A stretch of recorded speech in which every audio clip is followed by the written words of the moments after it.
Ingon siya dinhi, Pastor, maayong hapon sa imong pagbasa sa akong pangutana. Akong pangutana, Pastor, mahitungod sa mag-asawa, babae o lalaki, nasayod ko ang kaminyoon sagrado. Ang ako lang pangutana, Pastor, dili ba sala makigbulag sa asawa or bana? Ikaduhang pangutana, Pastor, kung magkabulag man jud tungod sa dakong pagsulay or nakasala ang bana sa iyang asawa or ang bana nadto sa iyang asawa, pwede ba magminyo pag-usab? Salamat, Pastor, gikan sa Dubai. Okay? United Arab Dubai, yeah. So, mo ni iyang punto, igsoon, ang iyang pangutana, dili ba sala makigbulag sa asawa? Atong tanaw ng balang kasulatan igsoon kay Biblia ra may atong pagtagad dire, no? Unang Korinto kapitulo 7 bersikulo 2. Atong tanaw nang gingon sa balang kasulatan. Unang Korinto kapitulo 7 sa bersikulo 10. Adunay gingon ang Biblia dire. Okay? Apan kanila nga mga minyo na ang akong tugon dili hinuon ako kundi iya sa Dios. Mao nga ang asawa dili gayud magbiya sa iyang bana. 11. Apan kung siya mubulag man gayud, kinahanglan magapabilin siya nga mag-inusara. Kung dili man, kinahanglan makig-uli siya sa iyang bana o nga ang bana dili gayud magbulag sa iyang asawa. See, ingon, ang Biblia nag-ingon si Paul nag-ingon, gikan sa Ginoo, nga dili ginato bulagan ang atong asawa o ang atong bana. Pero kung mubulag man gyud ang bana or ang asawa, magpabilin ta minyo or baka makigbalik ta ngadto kaniya. Okay, so mo ni tubag sa imong una nga pangutana. Dinita sa ikaduhan nimo nga pangutana. Nakasala ba ang bana o ang asawa ngadto sa iyang asawa? Okay siya. Ikaduhang pangutana, Pastor, kung magkabulag man jud tungod sa dakong pagsulay or nakasala ang bana sa iyang asawa or ang bana ngadto sa iyang asawa, pwede ba magminyo pag-usab? So mo na iyang pangutana, kung mabulag yun, unya nakasala ang bana or ang asawa, pwede bagyug kuno siya magminyo. Ato sa tanaw ng prinsipyo sa balaang kasulatan igsoon. Roma kapitulo 7 bersikulo 3, no? Mo ni ang prinsipyo nga naa sa balaang kasulatan. Okay. Roma kapitulo 7 bersikulo 2 ug 3. Tungod ni ini ang babaeng minyo gipasakop sa kasuguan ngadto sa iyang bana samtang magapabiling buhi ang bana. Apan kung mamatay ang iyang bana, siya mahigawas na gikan sa kasuguan mahitungod sa bana. Sumala niini siya pag-aisipon nga mananapaw kung makigpuyo siya laing lalaki samtang buhi pa ang iyang bana. Ato naman itong gitubag ang primero niyang question. Ikadong question niya din nga ikaduhang pangutana, Pastor, kung magkabulag man jud tungod sa dakong pagsulay or nakasala ang bana sa iyang asawa or ang asawa nga to siyang bana, pwede ba magminyo pag-usab? Atong tanaw ning gingon sa balaang kasulatan kay didto man ta sa Roma midagan, naigiskutan ang balaang kasulatan dinhi sa Roma igsuon.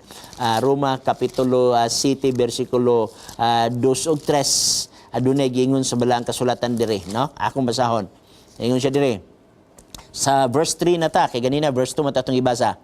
Ingon siya dinhi, sumala niini siya gipag-aisipon nga mananapaw kung makigpuyo siya lalaki samtang buhi pa ang iyang bana. Apan kung mamatay na iyang bana, mahigawas na siya sa maong kasuguan. O kung mamana siya, glain dili siya mananapaw. So ang punto igsoon mo ni, so kung pero na mga exemption ana igsoon ha.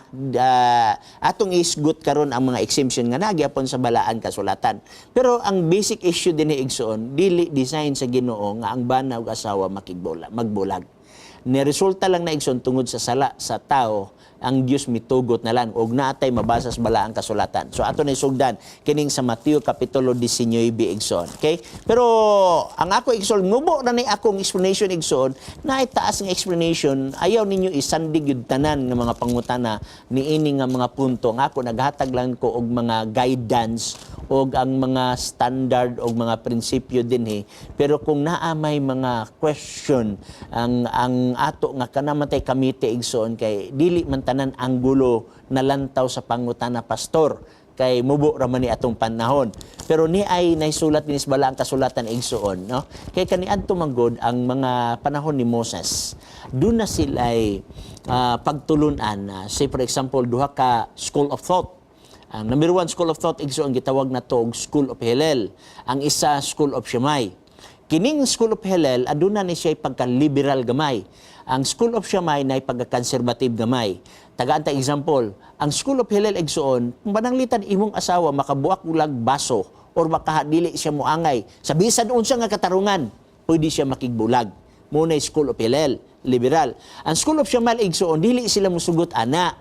Kung dili, pwede makigbulag ang bana o asawa kung ang asawa nakaplagan og dili maayo kanang gitawag nato og naghisgot sa konteksto nga gitawag nato adunay fornication or adunay gining gitawag nato og third party. Okay? Now aton tan-aw ning mga parasiyo og skriba kay mao ni ang punto nga gusto nila sulayan si Jesus Christ. Dinhi sa Mateo 19 bersikulo 3. Og dihay mga parasiyo nga miduol kaniya og misulay kaniya pinaagi sa pagpangutana nga nag-ingon alang sa usa ka lalaki uyon ba sa kasuguan ang pagpakigbulag niya sa iyang asawa sa bisan unsang hinungdan. So meaning to say, kining mga parasiyo nagkutlo sa prinsipyo sa School of Hillel nga sa bisan unsang hinungdan. So kibali kung kulang kwarta magulag, gisaway lang iyang ulo nga upaw, bulag, dili na siya mo morning buta bisag unsa nga hinungdan. So ang parasiyo og skriba nagkot sa gitawag na to School of Thought sa School of Hillel. Unsay sulti ni Jesus Christ? Okay? Bersikulo 4, siya mitubag nga nag-ingon, wala ba ninyo hibasahe nga ang nagbuhat kanila sukad sa sinugdan, nagbuhat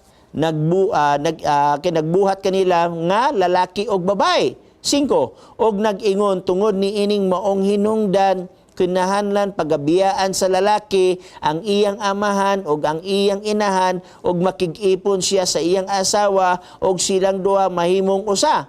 Tungod ni ini dili na gayud sila duha kun dili usa, busa ang Dios gihiusa sa tao dili pagabulagon. So ang maminyo ta ang bana mo biya siyang ginikanan mo ipon siyang asawa ug mahimo silang usa ug ang Biblia nayon ang giusa sa Dios dili pwede bulagon sa tao. Sa ato pa sa biblical perspective ang Dios wa magtugot og panagbulag. Pero bantayan nato kay clever usab ang parasiyo ning sikan siya og pangutana ingon na siyang pangutana ang usa ka parasiyo bersikulo 7.